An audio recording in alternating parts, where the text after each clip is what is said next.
Amsterdam Schiphol Airport is one of the largest airline hubs in Europe. In 2023, it ranked as the fourth airport on the continent. Together with Dutch national carrier KLM, the airport created an air connectivity that other countries can be jealous of.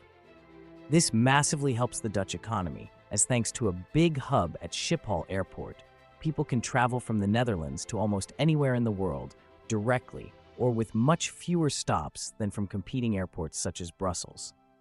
Despite this, the Dutch government started a fight with the aviation industry, aiming to reduce the number of flight operations, effectively destroying the airport's role as a hub, as maintaining frequent flights to many destinations is necessary for an airport to serve as a connecting point. In the meantime, the Schiphol Airport management also joined the fight with sky-high airport fee increases and other measures aimed at discouraging airlines and people from flying. In this video, I will what is the reason and what will be the consequences. Opened in 1916 on a former Lake Schiphol Airport is one of the oldest airports in the world. In 1920, KLM, founded only a year before, made its first flight from Amsterdam to London. This pioneering airline played a critical role in establishing the Netherlands as a key player in global aviation.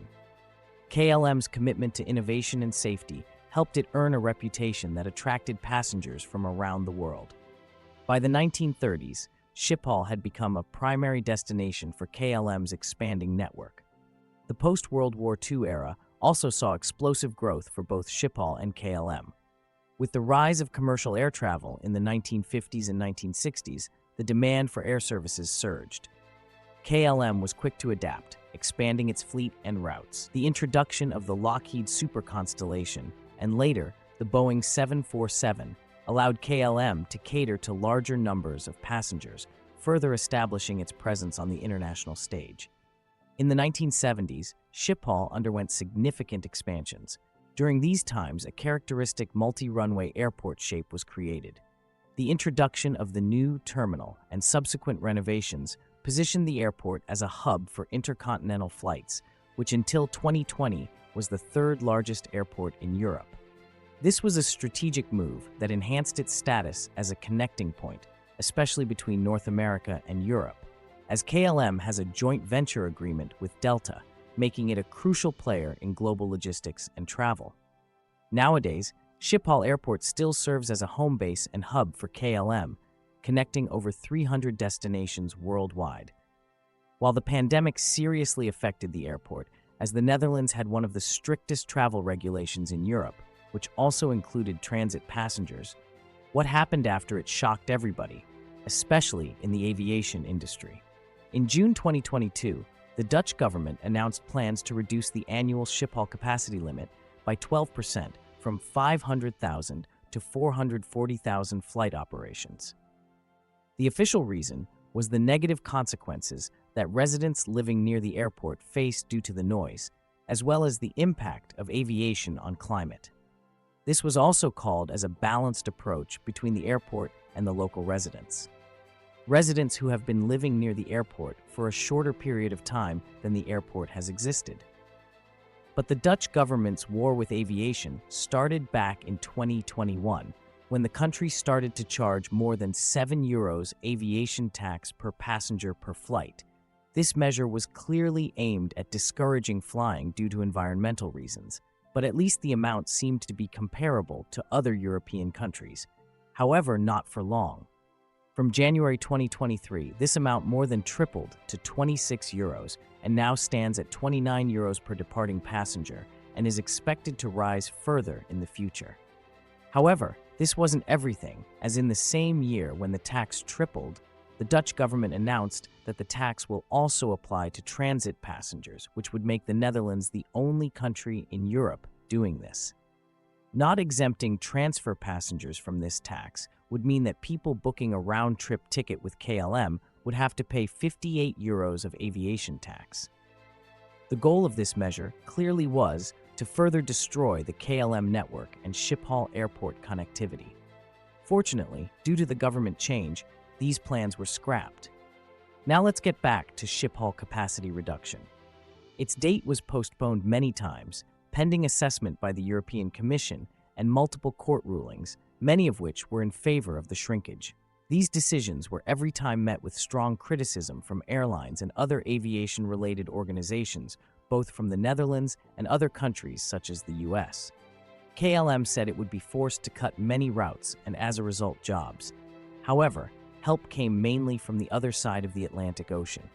Airlines from the US, mainly Delta, which has a joint venture with KLM and JetBlue, which was at risk of losing all slots at Schiphol, asked the US Department of Transportation to take retaliatory action against the Netherlands by punishing KLM.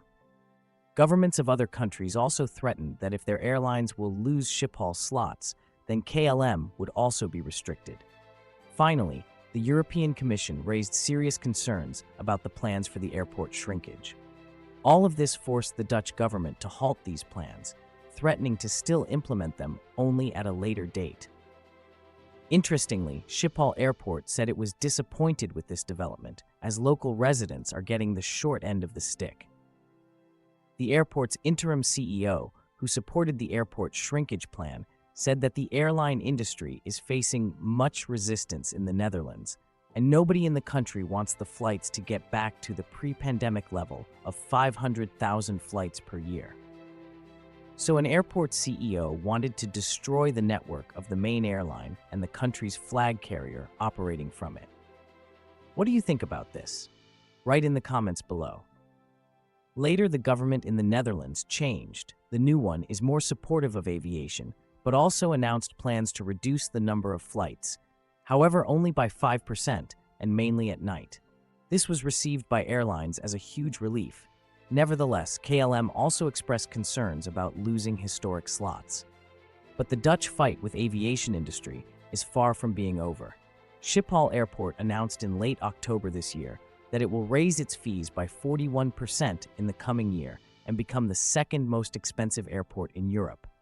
The increase will mainly hit night flights and noisy aircraft, but all passengers will have to pay a lot more for their tickets in the following years, which will make KLM much less competitive than, for example, Lufthansa. The Netherlands is also the country with another interesting anti-aviation regulation.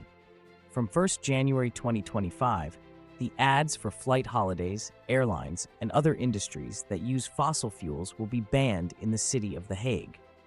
Other cities, such as Amsterdam, Rotterdam, and Eindhoven, are expected to follow the suit. As you see, Netherlands is the country that flights the aviation industry in every possible way.